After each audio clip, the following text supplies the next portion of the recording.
그런데 어느 날 학교에서 청각 테스트를 했습니다. 청각 테스트 하면 요즘 삑 누르면 삑삑 하고 소리 나는데 딱 누르고 그렇게 하지 않습니까? 예전에는 그렇게 안 하고 그냥 칸막이 쳐놓고 귀가 들리나 안 들리나 이렇게 하는 겁니다. 칸막이 옆에서 선생님이 이렇게 말했습니다. 나는 정말 네가 내 딸이었으면 좋겠다 라고 이야기했습니다. 이런 청이 N에게 이야기한 겁니다. 그 말을 들은 N 그루델이 얼마나 당황했겠습니까? 순간 당황했습니다. 그리고 큰 감동을 받았습니다. 그리고 물었습니다. 정말요? 그러자 선생님이 왜 그런지 압니다. 그렇지 않습니까? 그래서 선생님이 그 말들을 알아듣고 또 따뜻한 말로 그럼 나는 정말 네가 내 딸이었으면 좋겠다 라고 이야기했다고 합니다. 그리고 N 그루델은 힘을 얻어가지고 삶을 새롭게 살아갔다는 겁니다. 우울증에서 벗어나서 완전히 새로운 삶을 살아갔고 심리학자로 많은 사람들에게 도움을 주는 사람이 되었다라고 이야기합니다. 성도 여러분, 우리는 스스로 어떻게 생각하십니까? 우리 스스로, 나 스스로 어떻게 생각하십니까? 약하고 부족하고 추하다고 생각해 보신 적은 없습니까? 나는 이제 이러다가 죽을란다. 할 것도 없는데 할 수 있는 것도 없고 나는 이렇게 하다 죽을란다. 이제 죽으면 천국 가지 뭐. 하나님 와 나를 빨리 안 불러가지고 이렇게 나를 고생시키나 그렇게 생각하시지 않습니까? 나는 이제 아무것도 할 수 없는 폐품 인생이다. 그렇게 생각하시지 않습니까? 아무것도 할 수 없습니까? 그저 주님의 부르심을 받고 천국 가는 일만 우리에게 남아 있습니까? 그렇다면 은청이었던 N 그루델이 생각했던 그 마음과 같습니다. 나는 이 꼬라지로 살아가기가 힘들다. 나는 너무 불행한 사람이다. 라고 이야기하는 N 그루델과 같이 우울증에 빠져서 좌절하고 숨어있는 사람이 될 수밖에 없습니다. 그런 우리들에게 주님은 이렇게 말씀합니다. 너는 내 아들, 내 딸이 되었으면 좋겠다. 힘을 좀 내라. 그렇게 우리 주님께서 이야기합니다. 우리는 귀중한 존재입니다. 우리는 꼭 필요한 존재입니다. 주님께 가는 그 순간까지 우리는 하나님의 나라를 위해서 일해야 합니다. 우리 많이 들었던 이야기 있지 않습니까? 사명을 다 했을 때 누가 부르십니까? 주님께서 불러주십니다. 지금 살아있습니다. 그러면 우리는 지금 뭐가 있는 겁니까? 사명이 있는 겁니다. 아직 살아있다는 것은 사명이 남았다는 것입니다. 주님의 일꾼으로 우리가 할 일이 아직 많이 있다는 겁니다. 그 일을 우리들의 힘있게 충성하는 삶만 우리들에게 남아 있습니다. 성도 여러분, 주님께서 부르시는 그 순간까지 우리는 폐품이 아닙니다. 우리는 귀중한 존재이고 하나님의 동력자입니다. 하나님의 귀중한 사람들입니다. 끝까지 우리가 주님의 가는 그날, 주님 나라 가는 그날까지 주님의 일에 충성하며 헌신하여 주님 앞에 섰을 때에 하나님, 나 이렇게 살았습니다. 나 이렇게 살았습니다. 자랑하고 주님으로부터는 칭찬과 큰 상급을 받는 우리 모두가 될 수 있기를 예수님의 이름으로 축복합니다. 오늘 읽은 본문은 잘 표시해놔야 됩니다. 다음 주에 또 읽습니다. 한 번 더 읽으려고 합니다. 첫째 주에, 우리 1월 첫째 주에 말씀을 드렸는데 12절을 중심으로 하나님께서 함께 하셔서 부족하고 연약한 기도원을 큰 용사가 되게 하셨던 것처럼 우리도 함께 하시니까 우리도 큰 용사, 하나님의 큰 역사를 이룰 수 있다. 그렇게 말씀드렸습니다. 지난주에는 하나님을 간절히 찾는 그 간절함이 회복되었으면 좋겠다. 그렇게 이야기드렸습니다. 기도원의 마음에 있었던 그 불만, 그 원망, 하나님께 따짐이 우리들에게 있었으면 좋겠다. 그렇게 말씀을 드렸습니다. 오늘은 14절을 중심으로 말씀을 생각하려고 합니다. 14절 말씀을 같이 한번 읽어보겠습니다. 여호와께서 그를 향하여 이르시되 너는 가서 이 너의 힘으로 이스라엘을 미디안의 손에서 구원하라. 내가 너를 보낸 것이 아니냐 하시니라. 아멘. 하나님은 겁쟁이고 찌질이 같은 기도원을 찾아오셨습니다. 그리고 뭐라고 외쳤습니까? 큰 용사여, 하나님이 너와 함께 계신다. 그렇게 선언하셨습니다. 기도원을 봤을 때 큰 용사처럼 보입니까? 안 보입니다. 그렇지만 하나님은 큰 용사다 선언하셨습니다. 그렇게 이야기하는 하나님의 사자에게 기드온이 따집니다. 예전에 출애굽할 때 있었던 기적들 그걸 나 경험하고 싶습니다. 그 하나님 놀라운 하나님이라는 건데 나는 왜 그런 게 없습니까? 우리 너무 초라하지 않습니까? 하나님 나와 함께 하지 않는 것 같습니다. 하나님 나와 함께 하셔서 그런 기적을 내게도 좀 보여주십시오 하고 따졌습니다. 그러자 하나님의 사자가 다시 기드온에게 이야기합니다. 기드온, 네 속에 있는 그 간절함을 가지고 나가라. 그러면 네가 기적의 사람이 될 것이고 많은 사람들에게 기적을 보여주는 사람이 될 거다 라고 하나님의 사자가 지금 다시 외치고 있는 겁니다. 오늘 말씀에서 우리가 먼저 주목해야 될 것은 제일 처음에 있는 말입니다. 여호와께서 그를 향하여 라고 말씀하고 있습니다. 하나님의 사자가 기드온을 똑바로 본 겁니다. 기드온이 지금 뭐 했습니까? 따지고 있었습니다. 하나님께 막 따지고 있는데 그 따지고 있는 기드온을 딱 보고 나서 이야기하십니다. 큰 용사라고 선언한 그 기드온을 주목하여 보셨습니다. 아무것도 아닌 사람이었지만 큰 용사가 될 그 사람을 하나님은 주목하셨습니다. 하나님은 지금 우리를 주목하여 보시며 말씀하십니다. 디모데전서 1장 12절에 나를 능하게 하신 그리스도 예수 우리 주께 내가 감사함은 나를 충성되이 여겨 내게 직분을 맡기심이니 라고 사도 바울이 고백하고 있습니다. 하나님은 나를 똑바로 보십니다. 그리고 말씀하십니다. 너는 충성스러운 나의 일꾼이야. 네가 나에게 꼭 필요해. 그렇게 말씀하고 있는 것입니다. 네가 내 일을 꼭 해야 되겠어. 그렇게 하나님은 선언하십니다. 자신의 입으로도 부족하다고 하는 기드온, 우리가 봐도 부족한 기드온, 그를 주목하여 보시며 기드온에게 말씀하셨듯이 우리에게도 주목하여 보시며 말씀하고 있습니다. 내가 너를 택했다. 너는 충성스러운 나의 일꾼이다. 내가 너에게 나의 일을 꼭 맡겨야 되겠다. 그렇게 말씀하십니다. 성도 여러분, 하나님께서 나를 주목하여 보시며 말씀하시는 주의 음성, 내가 너를 택했다.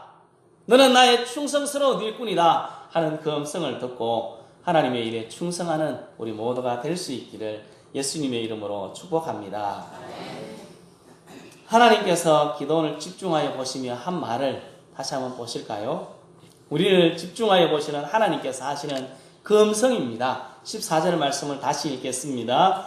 여호와께서 그를 향하여 이르시되 너는 가서 이 너의 힘으로 이스라엘을 미디안의 손에서 구원하라. 내가 너를 보낸 것이 아니냐 하시니라. 아멘. 기드온을 똑바로 쳐다보셨습니다. 그리고 말씀하십니다. 너는 가서 너의 힘으로 일해라. 그러면 기적을 볼 것이다. 내가 책임질게. 내가 보낸 것 아니냐. 너는 가기만 해라. 네 속에 있는 그 간절함을 가지고 가기만 해라. 그렇게 이야기하고 있습니다. 엄청난 하나님의 말씀입니다. 기드온에게 힘이 있습니까 지금요? 쫄아가지고 지금 포도주 터널에서 밀을 타작하고 있는 기드온에게 무슨 힘이 있습니까? 미디안을 칠 수 있는 힘은 아무것도 없습니다. 하지만 그에게 힘이 있습니다. 기적을 보고자 하는 간절함이 그 속에 있습니다. 출애굽 때 봤던 그 간절함이, 그 기적에 보고 싶은 간절함이 기드온에게 있습니다. 그거 가지고 나가라는 겁니다. 그거 가지고 가서 일하라는 겁니다. 우리에게 힘이 있습니까? 우리 뭔 힘이 있습니까? 아무것도 할 수 있는 게 없습니다. 힘이 있습니까? 뭐 할 수 있는 능력이 있습니까? 돈도 없고 아무것도 없습니다. 괜찮습니다. 하지만 우리 속에도 하나님이 능력을 주셨습니다. 우리의 부족한 모습이지만 이 모습을 가지고 나가면 됩니다. 하나님은 그것을 요청하고 있습니다. 모세는 하나님의 손에 붙잡혔을 때 가지고 있었던 것이 있습니다. 모세의 손에 들린 게 뭐였을까요? 지팡이입니다. 젊은 모세가 아닌 힘없는 노인 모세의 손에 지팡이가 하나 들려져 있었습니다. 그 지팡이를 하나님이 뭐라고 하실까요? 성경에 뭐라고 표현할까요? 그 나무 지팡이를. 성경은 출애굽기 4장 20절에 이렇게 표현합니다. 같이 읽어보겠습니다. 모세가 그의 아내와 아들들을 나귀에 태우고 애굽으로 돌아가는데 모세가 하나님의 지팡이를 손에 잡았더라. 출애굽기 17장 9절에도 말합니다. 같이 읽겠습니다. 모세가 여호수아에게 이르되 우리를 위하여 사람을 택하여 나가서 아말렉과 싸우라. 내일 내가 하나님의 지팡이를 손에 잡고 산 꼭대기에 서리라. 아멘. 모세의 손에 뭐가 들려 있습니까? 지팡이 들려 있습니다. 그게 뭐 양치는 데 썼던 지팡이입니다. 그게 뭐 힘이 있습니까? 똑같은 지팡이입니다. 아무것도 없는 초라한 지팡이입니다. 그런데 그 지팡이를 들고 있습니다. 모세가 들고 있을 때 그 지팡이가 뭐가 됩니까? 하나님의 지팡이가 됩니다. 그걸로 반석에서 물이 나게 하고 아말렉과의 싸움에서 그 들고 있으니까 이겼습니다. 여러 가지 일들을 했지 않습니까? 홍해를 가를 때도 그 지팡이로 홍해를 가르치니까 갈라졌습니다. 그 능력 없는 나무 지팡이 그게 뭐라고 힘이 있습니까? 하나님께서 그것을 사용하라고 하셨기 때문에 모세의 손에 들려져서 그것을 사용할 때 놀라운 하나님의 지팡이가 될 수 있었습니다. 모세의 손에는 그것밖에 없었습니다. 우리는 가진 것이 무엇입니까? 내가 가지고 있는 것은 무엇입니까? 우리는 지금 뭐 할 수 있습니까? 하나님을 바라볼 수 있습니다. 예수님을 믿고 하나님을 바라볼 수 있는 능력이 우리에게 있습니다. 하나님께 기도할 수 있는 능력이 우리에게 있습니다. 아무것도 못해도 나는 기도할 수 있습니다. 다른 것도 할 수 있지 않습니까? 지금 이렇게 나와서 예배도 할 수 있고 기도원에게 간절함이 하나님의 간절함이 되었습니다. 그리고 기적을 나타내는 그 간절함이 되었습니다. 기적의 주인공이 되지 않았습니까? 우리도 우리에게 가지고 있는 그것을 가지고 일하면 됩니다. 성도 여러분, 우리는 무엇인가 약해 보이고 초라하고 해 보입니다. 하지만 우리 손에도 들려진 것이 있습니다. 그것을 하나님께 드리기만 하면 하나님은 위대한 일을 이루십니다. 주님께서는 기도원에게 지금 뭐라고 하고 있습니까? 네 속에 있는 간절함, 네 힘으로 가서 일하라고 합니다. 다른 것 주지 않았습니다. 너에게 있는 것을 가지고 가서 일해라. 그렇게 말씀하셨습니다. 저는 우리 교회가 농촌교회에 희망을 주는 교회가 되게 하고 싶습니다. 제가 제일 처음 와서 자주 이야기 드린 것 같은데 농촌교회는 희망이 없습니다. 많은 사람들이 그렇게 이야기합니다. 우리도 그렇게 이야기하지 않습니까? 20년 뒤에는 문 닫을 교회다고 이야기합니다. 그렇습니까? 20년 뒤에 살아계실 분이 계실까요? 저는 살아있습니다. 살아있습니다. 많이 살아계셔야 됩니다. 많이 살아있습니다. 그리고요. 농촌교회에 희망 없다고 하는데 저는 희망을 주는 교회, 우리 교회가 되고 싶습니다. 20년 뒤에 문 닫는 교회가 아니라 20년 뒤에 지금보다 배나 훨씬 더 크게 부흥하기를 저는 기대하고 있습니다. 그래서 희망 주는 교회가 되고 싶습니다. 근데 저에게 능력이 있습니까? 저 능력 없습니다. 제가 뭔 힘이 있습니까? 돈도 없습니다. 가진 것도 없고 배운 것도 없고 할 수 있는 것도 없습니다. 하지만 하나님께서 능력 없는 저를 이곳에 보내셔서 담임 목사로 구석교회 담임하며 사역하도록 하셨습니다. 기도원에게 말씀하신 것이 저에게 말씀하신 말씀이라고 저는 봤습니다. 저는 할 수 있는 게 아무것도 없습니다. 그렇지만 제가 잘 할 수 있는 게 또 있거든요. 그것을 가지고 하면 됩니다. 제가 갖다가 지웠는데 제 별명이 뭐라고 그랬습니까? 따끔머리입니다. 따끔머리. 저는 제가 잘할 수 있는 것이 고집스럽게 나가는 겁니다. 못해도 괜찮습니다. 잘할 수 있는 것도 없지만 그냥 뚝 계속 버티는 겁니다. 제가 왜 따끔머리라는 별명을 얻었는가 하면 초등학교 들어가기 전부터 해가지고 싸움을 지질이 제가 잘 못하거든요. 진짜 못합니다. 싸움이라고 해본 적이 없는데 싸움을 잘 많이 했습니다. 왜 많이 했나? 저를 건드리면 기분이 나쁘잖아요. 그러면 그 사람 옆에 딱 붙어 아무것도 안 합니다. 그 사람이 나한테 졌다 할 때까지 계속 붙어 있는 겁니다. 네, 그래서 많이 맞았습니다. 진짜 많이 맞았습니다. 그래서 제가 가끔씩 귀가 잘 안 들립니다. 이쪽 하도 많이 맞아가지고 이쪽으로 많이 맞은지 이쪽으로 많이 맞은지 모르겠습니다. 어쨌든 하도 많이 맞아가지고 귀가 잘 안 들릴 때가 있습니다. 딱 붙어가지고 절대로 안 떨어지는 그게 있습니다. 그래서 저는 제가 자주 이야기 드렸듯이 25년 제가 남았는데 25년 여기 딱 거머리처럼 붙어 있으려고 합니다. 예. 딱 붙어 있으려고요. 그게 희망입니다. 할 수 있는 게 그거밖에 없으니까 뭐 다른 거 못하니까 그거라도 해야 안 되겠습니까? 그게 제 힘입니다. 제 힘. 제가 할 수 있는 것은 그것입니다. 제가 가진 것으로 저는 용을 쓰려고 합니다. 용을 써가지고 뭘 해야 안 되겠습니까? 문 닫으려고 온 거 아닙니까? 저는 문 안 닫기 위해서 용을 쓰겠습니다. 가서 너의 힘으로 구원하라 하시니까 저도 제가 가진 것으로 이곳에서 열심히 하겠습니다. 여러분도 네, 같이 하면 됩니다. 우리 다 같이 가진 게 없잖아요. 뭐 가진 게 없으니까 우리 다 같이 그냥 용을 써보는 겁니다. 우리 가진 것 갖고 용을 쓰다 보면 하나님께서 거기에 은혜를 대해 주신다, 책임져 주신다 말씀하고 있습니다. 절대로 포기하면 안 됩니다. 포기하면 끝입니다. 아무것도 할 수 없다 그렇게 이야기하면 끝입니다. 우리 할 수 있는 게 많습니다. 우리 할 수 있는 게 얼마나 많습니까? 가진 것으로 하라고 하니까 우리의 힘으로 하면 됩니다. 그러면 하나님께서 책임져 주십니다. 가진 것으로 나가서 하면 하나님의 기뻐하시는 교회, 희망 주는 교회, 능력 있는 하나님이 기뻐하시고 자랑하는 교회가 될 수 있습니다. 성도 여러분, 우리가 가진 힘으로 예배하는 일에 최선을 다하면 됩니다. 내가 가진 힘으로 기도하는 일에도 최선을 다하면 됩니다.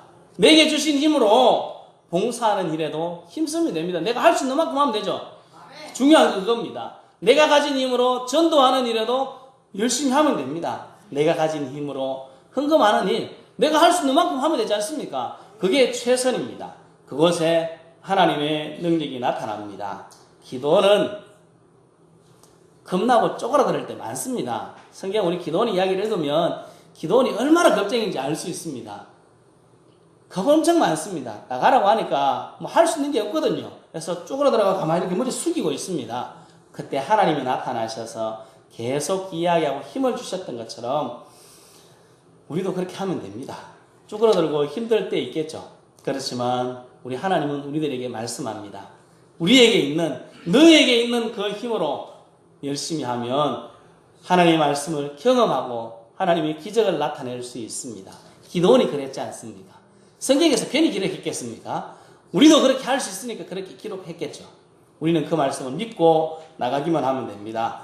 우리도 기도원이 경험하였던 말씀의 기적을 경험하기 위해서 내게 있는 것, 부족하고 연약합니다. 괜찮습니다. 내게 있는 것으로 최선을 다하여서 하나님의 기적을 경험하고 간증하는 간증의 주인공들이 다 되실 수 있기를 예수님의 이름으로 축복합니다.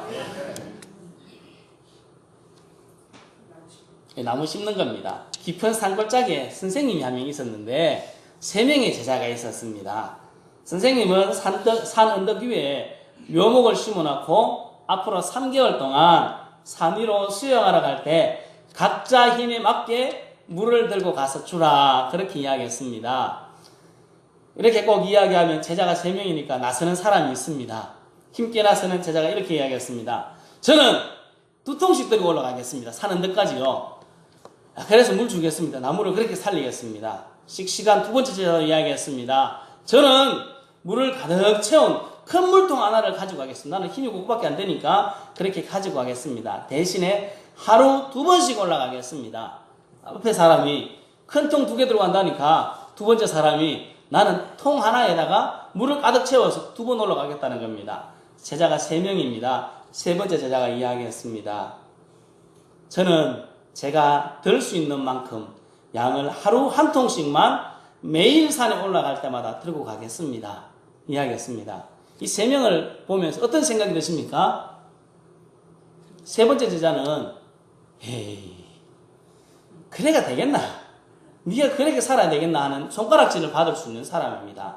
앞에 2 사람은 대단히 용감한 사람입니다. 대단히 믿음이 좋아 보입니다. 하지만 시간이 지났습니다. 일주일 뒤에 1번째 제자가 선생님께 찾아왔습니다. 선생님, 힘들어 죽겠습니다. 도저히 못하겠습니다. 물 들고 산에 올라가 봐야 힘만 들고 수행에는 아무런 도움이 되지 않습니다. 그렇게 하고 포기했습니다. 선생님은 보름이 지났습니다. 2번째 제자가 찾아왔습니다. 선생님, 저 역시 못하겠습니다. 물 들고 가는 것이 수행하고는 아무 관계가 없다는 것을 깨달았습니다. 선생님은 제자에게 말했습니다. 그래, 그러면 좋을 대로 하게 이야기했습니다. 세 번째 제자, 3개월이 지났습니다. 그리고 1년이 지났습니다. 계속 뭐 하고 있을까요? 매일 물통을 들고 가고 있는 겁니다. 선생님이 이제 제자에게 묻습니다. 너는 산 위에 물을 나르면서 얻은 것이 무엇이냐? 그때 세 번째 제자가 이렇게 이야기했습니다. 산 위에 올라 물을 줄 때 묘목이 자라는 것이 보이지 않았습니다. 어느 날 훌쩍 커버린 나무가 되어 있었습니다. 당장 눈앞에 보이지는 않아도 결과는 꼭 있다는 것을 경험할 수 있었습니다. 이렇게 이야기했습니다. 저는 이 이야기가 우리한테 딱 맞다고 생각합니다. 우리 용서 가지고 너무 무리하게 할 필요 없습니다. 내가 우리 교회를 10,000명의 교회를 만들겠다 하면 다 미쳤다 할 겁니다. 저도 미쳤다 할 겁니다. 그렇게 이야기할 수 없습니다. 우리는 그렇게 안 됩니다. 우리 10,000명 되려고 그러면 이 외남에 있는 사람 다 오고 상주에 있는 사람이 다 와도 안 됩니다. 우리 무리하면 할 필요가 없습니다. 우리가 할 수 있는 만큼. 올해는 어떻게 한다고요? 올해는 60, 20입니다. 60명의 성도가 예배드리고 유초등부 20명이 되도록 우리 기도하고 힘써야 됩니다. 그 일을 위해서 차근차근 노력하는 겁니다. 우리가 꿈꾸는 100명의 성도, 200명, 300명이 되든지 관계없습니다. 조금씩 해나가는 것이 더 중요합니다. 무리하면 힘듭니다. 우리 이제 조금 있으면 이제 복숭나무 그걸 가지치기도 하고 하지 않습니까? 그치기 할 때 사다리에 올라가가지고 한번 무리할 때가 있습니다. 아이고, 요 조금만 더 가면 요거까지 뭘 하겠는데 하다가 어떻게 됩니까? 떨어져서 다치가 병원에 갑니다. 그거와 마찬가지입니다. 우리가 천천히 할 수 있는 만큼 하면 안전하고 더 잘 이루어갈 수 있습니다. 하나님의 일도 마찬가지입니다. 우리가 너무 무리할 필요 없습니다. 오늘 기도원에게도 말씀하신 것처럼 할 수 있는 만큼 하면 됩니다. 내가 할 수 없다, 이 생각만 버리면 됩니다. 우리는 안 된다, 그 생각을 버려야 됩니다. 그 생각을 버리고 하나님께서 나를 주목하여 보시고 말씀하시는 그 음성을 내 말씀으로 들어야 합니다. 하나님이 주목하시며 뭐라고 이야기하셨습니까? 나는 너를 사용하기를 원한다. 네가 하기를 원한다. 네 힘으로 가서 해라 하는 그 말씀을 우리들이 꼭 기억해야 됩니다. 그리고 나에게 있는 힘, 내게 있는 것으로 나갈 때 하나님께서 책임져 주십니다. 14절 말씀을 다시 한번 더 읽어보실까요? 같이 읽겠습니다. 여호와께서 그를 향하여 이르시되 너는 가서 이 너의 힘으로 이스라엘을 미디안의 손에서 구원하라. 내가 너를 보낸 것이 아니냐 하시니라. 아멘. 하나님께서 주목하신 그 기도원에게 가라, 네 힘으로 가라. 그리고 제일 마지막에 책임져는 말씀을 하고 있습니다. 뭐라고 이야기하셨습니까? 누가 보냈습니까? 하나님이 보냈습니다. 내가 할락했습니까? 나는 가만히 있었습니다. 나는 못한다고 발뺌하고 있는데 하나님이 나를 주목하시고 보시며 네가 가서 했으면 좋겠다고 이야기하셨습니다. 그럼 누가 책임져야 됩니까? 하나님이 책임주시는 게 당연한 것 아니겠습니까? 우리는 그냥 하면, 용을 쓰면, 내가 가진 것 갖고 열심히 하면 하나님이 책임져 주십니다. 책임 안 주시면 제가 자주 이야기했듯이 따져야죠. 그때 돼야 우리가 한번 따져보죠. 언제 따지겠습니까? 안 하고 따질 수는 없잖아요. 하고 따져야 됩니다. 내가 열심히 했는데 안 되면 와, 하나님 너무하십니다, 이럴 수 있습니까? 이렇게 따지기라도 해야 안 되겠습니까? 하나님이 책임주신다고 하셨으니까 2019년도에 우리가 조금 더 힘써가지고 하나님의 더 큰 일, 내가 할 수 있는 만큼요, 더 무리할 필요 없습니다. 내가 너를 보낸 것이 아니냐, 함께 하시는 하나님께서 책임주신다는 말씀을 기억하고 우리들은 우리의 자리에서 힘쓰고 노력하면 좋겠습니다. 오늘 이 말씀이 나에게 주신 말씀으로 받았으면 좋겠습니다. 너는 가서 이 너의 힘으로 하는 이 말씀을 꼭 기억했으면 좋겠습니다. 성도 여러분, 내가 너를 보낸 것이 아니냐, 주님께서 기도원에게 외치셨듯이 우리에게도 내가 너를 보낸 것이 아니냐 하시는 하나님의 약속을 기억하고 약하다, 부족하다, 필요 없는 사람이다, 나는 태풍과 같은 사람이다, 나는 천국에서 불러주기를 바란다, 그렇게만 이야기하지 마시고요, 핑계하지 마시고 주님께서 맡기신 일에 나에게 있는 힘, 내게 주신 것으로 최선을 다함으로 하나님의 기적을 나도 경험하고 많은 사람들에게 하나님의 기적을 경험시키는 기적의 사람들이 다 되실 수 있기를 예수님의 이름으로 축복합니다. 기도하겠습니다.